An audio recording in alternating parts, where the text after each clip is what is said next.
The other day I put out a video and I got a couple of private messages asking me essentially, not about the content of my video, but why do I put so much work in responding to haters? Why would I feed all that negativity? And before I answer that question, because I think it's a really good one and a fair one at that, there are two types of haters.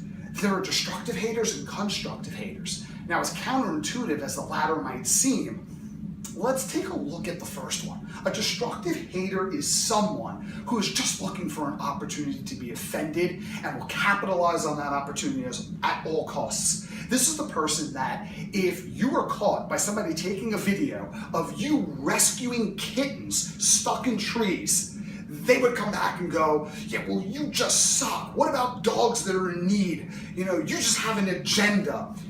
Why would people look at something like that and respond that way?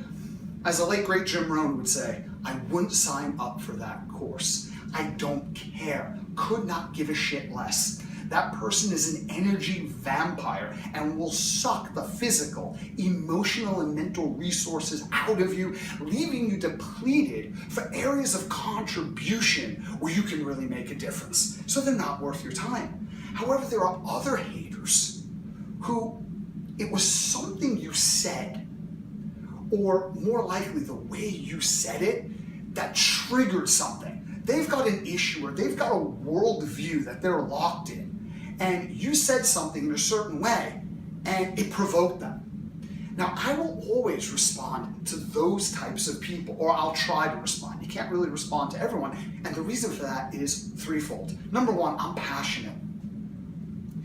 And passion is a good thing because passion drives you. It drives you to learn, to immerse yourself in activities and in social networks that force you to grow. And it allows you and provokes you to seek out areas of contribution, which elevates the value that you create for other people's lives and your own. Because the value that you live within and the value that you give is in direct correspondence to what it is that you contribute. So passion's great. But you know what else passion does? Passion creates blind spots. And the more invested you are in the subject matter of your passion, the more committed you've been to a career that you're passionate about, the bigger those blind spots get.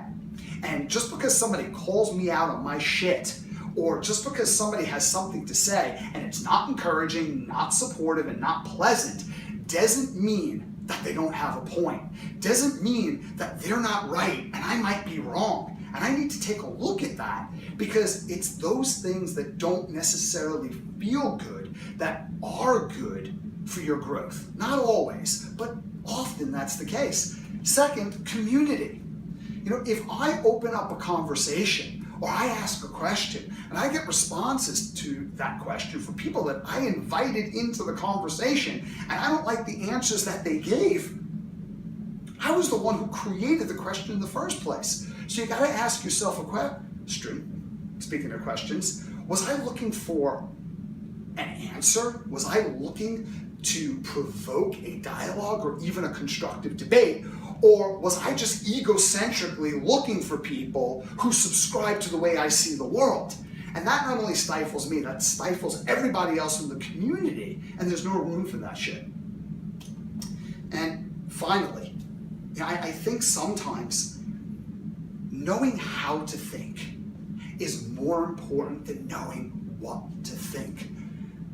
You might not have the right answers, but if you have the right capacity for thought, you can help to grow not only yourself, but everyone within your circle of influence. And I think a lot of times it's not how do I look at the world that allows me to grow, because I already have that mental construct of the way things are, the way the world occurs to me. The only way to break out of that and beyond that and grow into something bigger than your current worldview is by engaging in other people that don't share that worldview. Now, if their worldview is oppressive, it's hateful, fuck them, seriously. But if their worldview is just a little bit different because their experiences, their situation, their genetic makeup is different, well, that's a good opportunity to say, okay, I don't necessarily agree with what this person's saying, but let me try to understand. If I was this person, In what situation would I agree with what they're thinking, or maybe even have the same thought process myself? And in what ways is what they're thinking actually more valuable to the conversation, situation, or the contribution that I want to make than my own method of thinking? Now, I'm not saying that you have to take that and replace your own values, but at least you can take that in, chew it a bit, get a taste of it, assess it, and try to imagine yourself from the other person's perspectives. Because a lot of these threads, I bang on about the importance of things like empathy, which are interpersonal dynamics.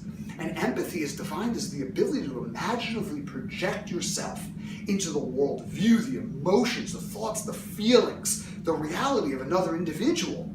So if I talk about that, but I can't do that because I'm sensitive, I got offended because somebody didn't like what I had to say, that makes me a hypocrite.